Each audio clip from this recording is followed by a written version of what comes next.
ఒకటి బైఫర్కేషన్ వల్ల మనకు కొన్ని డిసడ్వాంటేజెస్ వచ్చాయి. రాజధాని లేదు, చాలా సమస్యలు వచ్చాయి. 5 సంవత్సరాల్లో మనం కొంతవరకైనా రికవర్ చేయాలని ప్రయత్నం చేశాం. దేశంలోనే 3 రాష్ట్రాల్లో ఒక రాష్ట్రంగా అభివృద్ధి చెందాం. అది కంటిన్యూ అంటే స్టెబిలిటీ వచ్చేది. మళ్ళా 5 సంవత్సరాలు బాగా విధ్వంసానికి గురైంది. అయితే ఈసారి బ్రాండ్ పోవడమే కాకుండా మనకు సమస్యలు కూడా వచ్చాయి. ఆ సమస్యలు మీరు చూస్తే ఆర్థిక ఇబ్బందులు, అధికార యంత్రాంగం నిర్వీర్యమైపోయింది, వ్యవస్థలన్నీ చిన్నాభిన్నమైనాయి. కానీ ఈ ప్రభుత్వం ఒక దృఢ సంకల్పంతో మిత్రులు పవన్ కళ్యాణ్ గారు చెప్పినట్టు ఎక్కడా రాజీ పడం, ఈ కూటమి ద్వారా తప్పకుండా ఆంధ్ర రాష్ట్రానికి దశ దిశ చూపించే కార్యక్రమానికి శ్రీకారం చుడతాం. గట్టి పరిపాలనకే శ్రీకారం చుడతాం. సెంటిమెంట్ కూడా గౌరవిస్తాం.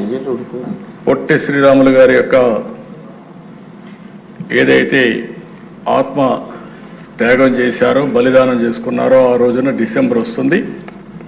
స్టేట్లో ఒక పెద్ద ఫంక్షన్ చేసి తద్వారా ఆయనకు నివాళులు అర్పించడమే కాకుండా ఆ స్ఫూర్తిని ముందుకు తీసుకుపోదాం. ఒక రాష్ట్రం కోసం త్యాగం చేసిన వ్యక్తిని జీవితంలో మన ప్రజలు గుర్తుపెట్టుకునే విధంగా చేస్తాం. కన్యకా పరమేశ్వరి దీనికి కూడా మనం ఆలోచించి ప్రాధాన్యత ఇచ్చాం.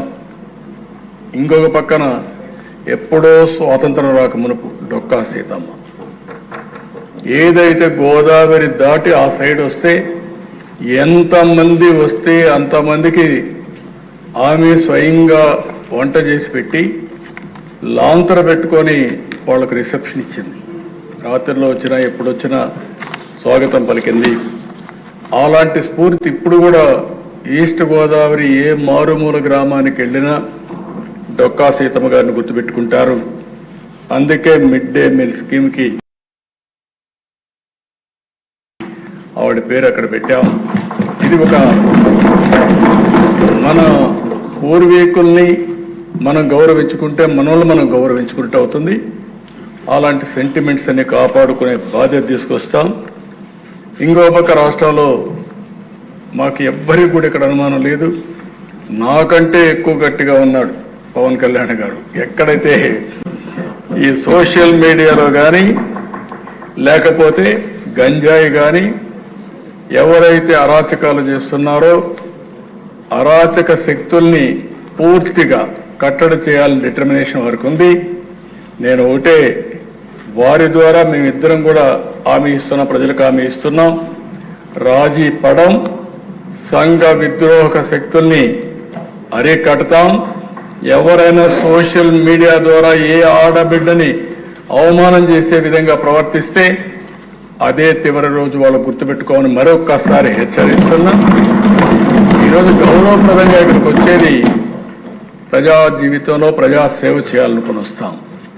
అలాంటిది వచ్చి తెల్లవారితో నిద్రలేచి ఎవడు మన మీద సోషల్ మీడియాలో ఏం పెట్టాడు అని మనం చూసుకోవాల్సిన పరిస్థితి లేదు.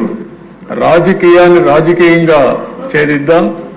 అదే సమయంలో ఇష్టానుసారంగా క్యారెక్టర్ అసాసినేషన్ చేస్తే మాత్రం వదిలిపెట్టం. గతం గత. ఇక మీదట మాత్రం ఏదైతే నేను ఒకటే చెప్తున్నా, నా జీవితంలో నేను ఎక్కడా రాజీ పడను. తీవ్రవాదులపైన పోరాడాను. నా ప్రాణానికి ముప్పు వచ్చినా భయపడలేదు. మత విద్వేషాల్ని కంట్రోల్ చేశాను. ముఠా నాయకుల్ని ఎక్కడికక్కడ కట్టడి చేశాం. ఈరోజు రాయలసీమలో ముఠాలు లేకుండా